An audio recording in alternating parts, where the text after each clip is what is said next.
Mon idée de jeu collector est un jeu de collection avec des règles très simples. Chaque joueur à tour de rôle va devoir tout d'abord collecter 3 cartes, que ce soit horizontalement ou verticalement. Par exemple, ces 3-ci. La seconde phase est alors la phase de placement, il doit les placer sur sa propre grille. Il faut imaginer que chaque joueur ait une grille de 4 lignes. Par exemple, comme ceci, il y a des règles contraintes de placement, mais très simples. Première règle, parmi les cartes qu'on a prises, si certaines continuent une série en cours, on doit obligatoirement les placer à la suite. La seconde règle, c'est ensuite, une fois que l'on n'a plus que des cartes qui ne correspondent plus à des séries en cours, on les place où on veut, parmi nos 4 lignes, sauf sur la ligne la plus longue, ou les lignes les plus longues s'il y a des ex-aequo. Bien sûr, au fur et à mesure de la partie, la grille du marché va se vider, mais au moment où un joueur libère complètement une colonne ou bien une ligne, on doit automatiquement et instantanément réalimenter toute la grille. Voilà, ce qui offre évidemment de nouvelles opportunités pour le joueur suivant.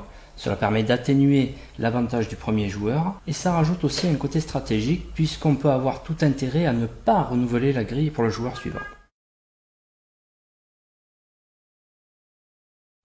Parmi les 120 cartes du jeu, il y a 8 familles de cartes, 8 objets à collectionner, qui ne vont pas scorer de la même manière. Certaines marquent des points toutes les 3 cartes. Par exemple, le maillot marque 2 points à partir de la 3e, et 6 points si l'on en a 6, mais marque 0 points dans tous les autres cas. Les vases fonctionnent selon un principe de majorité, 5 points pour le premier, 1 point pour le second, ou évidemment des partages en cas d'ex-aequo. Les voitures de collection qui scorent de manière progressive, et puis des cartes spéciales parmi les plus fréquentes qui vont être très risquées.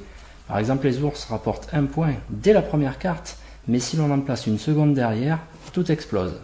Hop, la série en cours est annulée. On ne conserve que les symboles. Petit plus dans le jeu pour stimuler l'aspect réflexion, il va y avoir un bonus si l'on parvient à faire des lignes ou des colonnes de 4 symboles identiques. Ce cube bleu lui permettra, s'il le souhaite, lors de l'un de ses prochains tours de jeu, d'acheter une carte qui possède ce symbole. Par exemple, hop, une voiture de plus, et de l'ajouter à sa collection en même temps qu'il prendrait 3 cartes supplémentaires et les placerait toujours selon la même consigne. On complète tout d'abord les séries en cours, obligatoirement, puis les cartes qui ne correspondent pas à des séries en cours, on les place où l'on veut, sauf dans la ligne la plus longue. En l'occurrence, la ligne la plus longue, ce serait celle-ci. Je peux donc les placer où je souhaite. Voilà, Collector est donc un petit jeu fun de stratégie et de réflexion pour 2 à 4 joueurs qui permet des parties rapides. Il s'agit d'un jeu familial qui peut se jouer dès 10 ans. J'ai rajouté une quarantaine de cartes pour ceux qui veulent un peu corser la chose et ajouter encore plus de stratégie et de réflexion. Plutôt pour les initiés donc, avec des cartes supplémentaires et des scorings un peu plus compliqués. Voilà, c'est donc mon idée de jeu collector, dont évidemment le titre n'est qu'un titre de travail et le thème n'est pas figé. J'espère qu'il vous plaira, je vous souhaite une bonne journée.